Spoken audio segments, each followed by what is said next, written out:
दुलाराय बाथौ गौथुमा बुहुमनाङैनो बाथौ धोरोमखौ फोसावनायनि फोगोननि थाखाय मा बिथिङाव खामानि मावदों होननानै नोंथाङा फोसावनाय नंगौ जोंहा दुलाराय बाथौ गौथुमा केवल जोंनि रायजोआवल' जों जोंनि धोरोमखौ फोसावालासिनो बा फोसाबालासिनो जों इन्टार स्टेट पश्चिम बंग आरो इन्टारनेसनेल जेनेबा भुटानाव थानाय नेपालाव थानाय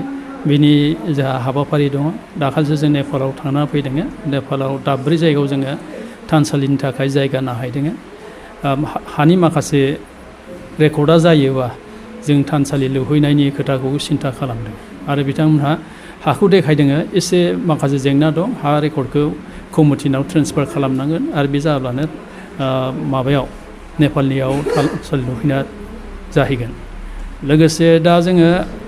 जोंनि दुलाराय बाथौ गौथुमनि जिखिनि नियम निथि बा दुलाराय बाथौ गौथुमनि जिखिनि फिल'सफि बे फिल'सफिखौ जोङो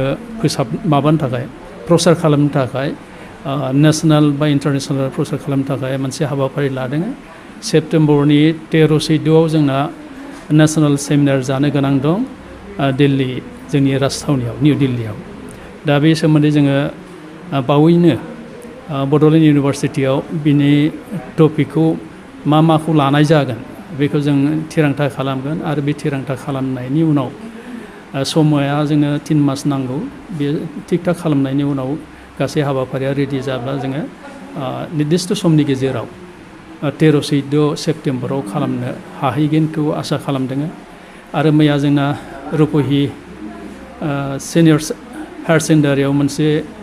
एगजिकिउटिभ मेल दंमोन बहायबो एगजिकिउटिभ मेला जोंनि बे प्रस्ताब लानायखौ सापर्ट होदों जिल्ला आफादनिफ्राय मा रोखोमै बाहागो लानो हागोन बेखौ जों उननि फारियाव सावरायगोन दा जों आसा खालामो बे नेसनेल सेमिनारा मोजाङै मोजां जों खुंलांनो हायोबा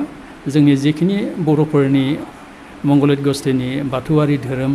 थागिबि धोरोम बा जोंनि गोजाम धोरोम बेखौ जोङो जोंनि हादोरनि अनगायैबो गुबुन राष्ट्रआव जों प्रसार खालामनो हागोनखौ